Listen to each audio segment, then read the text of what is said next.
Hello everyone, I hope you are doing very well. तो guys, जैसा कि हमने लास्ट वीडियो में इंग्लिश फॉर कम्युनिकेशन, हमारा M1 एंड हमने केमिस्ट्री, इन तीनों सब्जेक्ट के बारे में बात कर लिया था। तो गाइस, अब हम इस सीरीज़ को आगे बढ़ाते हैं और आज हम जिस सब्जेक्ट के बारे में बात करने वाले हैं वो है BEEE। हाँ गाइस, तुम्हारा इलेक्ट्रॉनिक सब्जेक्ट। देखो गाइस, BEEE ना तुम्हारा एक तरह से स्कोरिंग सब्जेक्ट है। इसमें तुम खुद से भी लिख सकते हो, रियल वर्ल्ड के एप्लीकेशंस को खुद देख कर, चीज़ों को समझ कर। अगर तुम लैब प्रैक्टिकल में देखे होगे तो ऑफकोर्स तुम इस पर बहुत अच्छा स्कोर कर सकते हो। तो अब हम इस वीडियो पे क्या क्या किस टॉपिक के बारे में बात करने वाला हूँ और क्या क्या मैं तुम्हें कंटेंट डिलीवर करने वाला हूँ। तो देखो गाइस, सबसे पहले मैं तुम्हें BEEE की चैप्टर वाइज जो भी इंपॉर्टेंट क्वेश्चन है उनके बारे में तुम्हें बताने वाला हूँ कि कौन कौन से इंपॉर्टेंट क्वेश्चन है, उनके क्या क्या क्वेश्चन आए थे, कितने मार्क्स के वो क्वेश्चन थे एंड ओवरऑल सब्जेक्ट कितने मार्क्स के आते हैं। इसी तरह मैं हर सब्जेक्ट के बारे में तुम्हें बताऊंगा। और अभी मैं BEEE के बारे में बता रहा हूँ, उसके बाद मैं तुम्हें मिड सेम पेपर दिखाऊंगा, मिड सेम में कैसे क्वेश्चंस आते हैं। उसके बाद मैं तुम्हें इनसेम का क्वेश्चन दिखाऊंगा, इनसेम में किस तरह क्वेश्चन आते हैं। उसके बाद मैं तुम्हें प्रैक्टिस सीट प्रोवाइड करूंगा कि प्रैक्टिस सीट में क्या क्या है। गाइस, तुम्हारे मन में जो भी डाउट्स है ना BEEE को लेकर, वो सारे इस वीडियो में मैं कवर करने वाला हूँ। किस चैनल से पढ़ना चाहिए, किस चैनल से पढ़ना चाहिए, किस को फॉलो करना चाहिए, BEEE में कितना टाइम देना चाहिए, BEEE को कैसे पढ़े जो हम एक अच्छा CGPA ला सके। तो वैसे BEEE ना कभी कभी एक ईजी सब्जेक्ट की तरह जाता है, कभी कभी मॉडरेट। बाकी मैं जो तुम्हारे का इन्फॉर्मेशन शेयर कर रहा हूँ प्रीवियस ईयर के बेसिस पे कर रहा हूँ, बाकी जो खुद एक्सपीरियंस थे उसके बेसिस पे कर रहा हूँ। कल RGBP का जो भी पेपर होता है वो कब पेपर पैटर्न चेंज कर दे ऐसी कोई गारंटी नहीं होती है। तो ऑफकोर्स गाइस, मैं तुम्हें जितना बता रहा हूँ मैं उसकी गारंटी ले सकता हूँ ना कि 100 में से 80% क्वेश्चंस जो है वो सिमिलर इसी टाइप के रहेंगे और इसी तरीके से क्वेश्चन रहेंगे। और ऑफकोर्स गाइस, अगर तुम इतना कर लेते हो, चाहे तुम्हारे मिड सेम हो चाहे तुम्हारे इन सेम हो, तुम बहुत अच्छा स्कोर कर सकते हो। और ऑफकोर्स गाइस, तुम्हारे मिड सेम आने वाले हैं तो जितना जल्दी हो सके BEEE को पढ़ो। BEEE पे थोड़े न्यूमेरिकल के क्वेश्चन लगाना था, ये न्यूमेरिकल थ्योरेटिकल दोनों साइड से आते हैं। बाकी मिड सेम के क्वेश्चन ऑफकोर्स बहुत आसान होंगे, लेकिन इन सेम में थोड़ा टाइम तुम्हें देना पड़ेगा। इसलिए मिड सेम में ऐसा पढ़ लो ताकि इन सेम में तुम अच्छे मार्क्स ले लो। बाय द वे गाइस, अगर तुम मेरे चैनल पे न्यू हो तो वेलकम टू माय चैनल। ये चैनल बेसिकली तुम्हारे लिए बेस्ट है, जहाँ मैं कॉलेज रिलेटेड एजुकेशनल कंटेंट डालता हूँ, जहाँ मैं तुम्हारे सारे डाउट्स, तुम्हारे जो भी मन के डाउट्स है उन पे मैं कंटेंट बनाता हूँ। अगर तुम्हारे मन में कोई भी डाउट हो तुम कमेंट में मुझे बता देना। बाकी मेरा व्हाट्सअप कम्युनिटी है जहाँ बहुत सारे स्टूडेंट अलग अलग कॉलेज के, तो उस कम्युनिटी में जुड़ जाना। बाकी गाइस, चैनल को सब्सक्राइब कर लेना और व्हाट्सअप ग्रुप में जुड़ जाना। गाइस, सब्सक्राइब कर लेना यार। बाकी चलते हैं, वीडियो को स्टार्ट करते हैं। बाकी जो भी रिसोर्स की लिंक होगी, PDF की लिंक होगी, मैं 1 वीक के बाद तुम्हारे मिड सेम के जस्ट 3-4 दिन के बाद मैं सारा डेटा अपलोड कर दूंगा। अभी तुम यूट्यूब की से स्क्रीनशॉट लेके देख लेना। चलते गाइस, वीडियो को स्टार्ट करते हैं। तो गाइस, अभी तुम्हें स्क्रीन पे सब कुछ डेटा शो हो रहा होगा। अब मैं तुम्हें सब कुछ समझाता हूँ एक बार कि कैसे, कितने मार्क्स है, कौन से क्वेश्चन रहते हैं, कौन से इंपॉर्टेंट है। चलते हैं, हमारे सबसे पहला यूनिट है हमारा DC सर्किट। देखो गाइस, इससे ना मैक्सिमम तुम्हारे 3 to 4 क्वेश्चन तुमसे पूछेंगे ही पूछेंगे, जो कि तुम्हारा 21 या 28 मार्क्स का रहेगा। 21 और 28 मार्क्स का रहने वाला है। तुम्हारा ओवरऑल जो इनसेम का जो पेपर होने वाला है BEEE का, वो 70 मार्क्स का होता है। 10 मार्क्स का तुम्हारा जो भी कॉलेज से होता है उसकी बेसिस पे होता है। रहा 20 तुम्हारे मिड सेम के पेपर होते हैं। तो मिड सेम में 20, इधर 70, उधर 10 और 50 नंबर हो। बाकी जो भी मार्किंग स्कीम की वीडियो होगी वो तुम इस वीडियो पर देख लेना। बाकी तुम इस प्लेलिस्ट को एक बार गो थ्रू करना, इसमें सारा इन्फॉर्मेशन कॉलेज रिलेटेड मैंने अपलोड किया।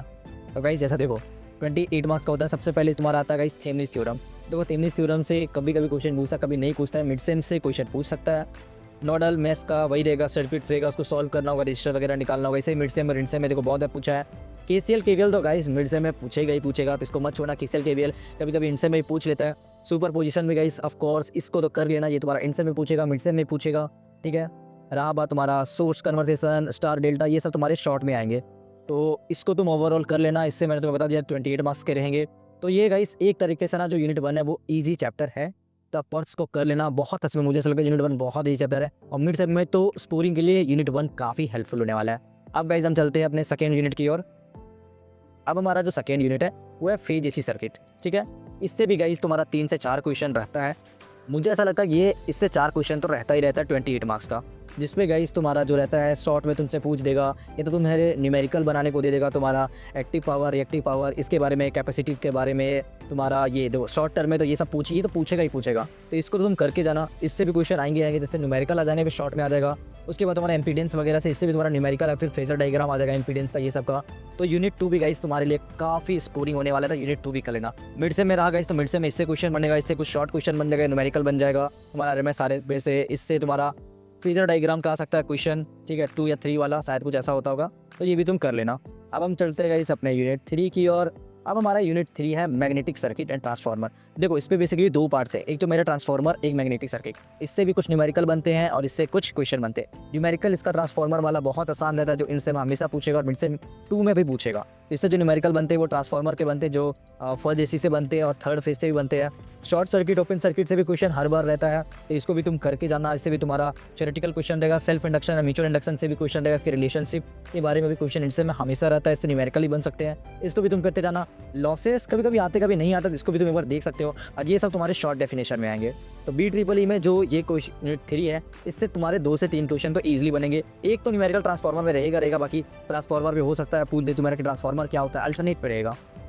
ठीक है, उसके बाद हम चलते हैं गाइस हमारे 4th चैप्टर की ओर।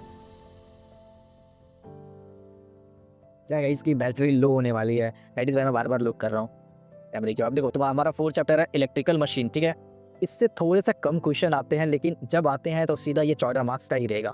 इससे तुम्हारा डीसी मशीन से तो क्वेश्चन आएगा ही आएगा। हाँ, इससे क्वेश्चन तुम्हारा हर साल रहेगा। ये देखो 3 फेज इंडक्शन मोटर हर साल रहेगा। ठीक है, 7 नंबर का इजीली। इससे एक सिंक्रोनाइजेशन वाला क्वेश्चन बनता है न्यूमेरिकल, वो बन जाएगा। टॉर्क वाले से बन जाएगा क्वेश्चन, तो 3 फेज इससे। अब ये सब कर लेना। मिड से में तुम्हारा डीसी मशीन से पूछ देगा, इंडक्शन से पूछ देगा, तो ये सब तुम्हारे मिड सेम 2 के क्वेश्चन है।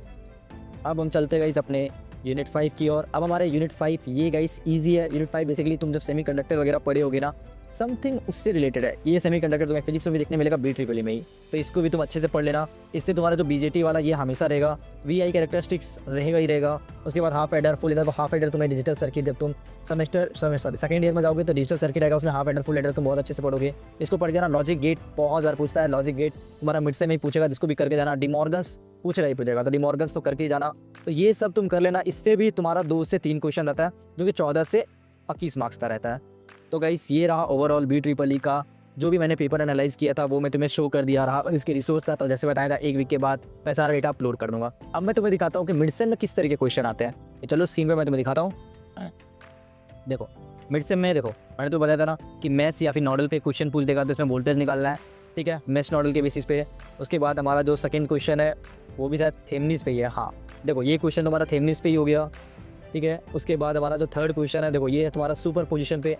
सुपर पोजिशन रहेगा ही रहेगा मिड से में, कुछ रहे ना रहे, सुपर पोजिशन पे केसर KVL रहेगा ही रहेगा। तो सुपर पोजिशन तुम्हारा मिड से में भी रह गया। उसके बाद शायद ये भी थेमनिस से ही है, तो इसको भी अच्छे से करके जाना।